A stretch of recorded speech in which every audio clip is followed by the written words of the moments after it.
তো hello everyone, আমি হচ্ছি সুস্মিতা। তোমাদের সাথে হয়তো আমার প্রত্যেক দিন ভিডিও শেয়ার করা হয় না, তবে এবার চেষ্টা করব তোমাদের সাথে যেন আমি আমার প্রত্যেক দিনের আপডেট শেয়ার করতে পারি। তো যাই হোক, সকাল সকাল উঠেই যে প্রথম কাজ সবার দাঁত মাজা। দাঁত মাজতে চলে গেছিলাম। আমার হাতে দেখতেই পাচ্ছ এখন ব্রাশ মাজন। আমি ব্রাশ মাজন নিয়ে এখন চলে যাচ্ছি আমাদের বাগানে। কিন্তু বাগানে গিয়ে দেখলাম বাগানের ভিউটা খুব সুন্দরই লাগছে, কিন্তু হঠাৎ করে এমন একটা জিনিস দেখি, দেখার পর একটু মনটা খারাপই হয়ে যায়। তোমাদেরকেও দেখাচ্ছি, চলো। এই দেখো, এই গাছটা ভেঙে পড়ে গেছে।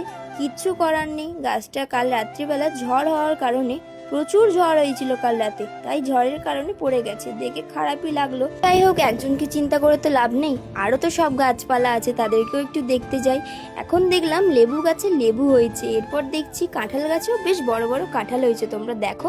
তারপর দেখছি আম গাছেও আম হয়েছে। আম দেখে তো আমার বেশ খুশি খুশিই লাগলো, আমটা পাকলে খাবো। তারপর দাঁত মাজতে মাজতে একটুখানি দেখছিলাম এই ফুলটা কি ফুল, তোমরা একটু কমেন্ট করে বলো তো। তারপরে দেখো পুকুরের ভিউসটা কি সুন্দর লাগছে না। এবার চলে এসেছিলাম মুখ ধুতে। তো মুখ ধুতে ধুতেই তোমাদের সাথে কিছু কথা বলে নিই, চলো।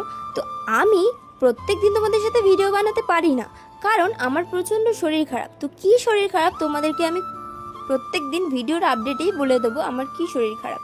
তোমরা হয়তো ভিডিওর মাধ্যমেই বুঝতে পারবে আমার কি শরীর খারাপ হয়েছে। তবে আজকে আমার বাড়িতে কেউ ছিল না, তাই জন্য আমি মুখ টুক ধুয়ে নিয়ে নিজে নিজে এখন চা বানাতে চলে গেলাম।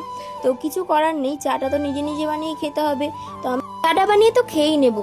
তো চলো, তোমাদের এই ভিডিওটা কেমন লাগলো তোমরা সবাই কমেন্টে একটু বলো, আরও যেন প্রত্যেক দিন ভিডিও বানাতে পারি। তো আজকের মতো টাটা।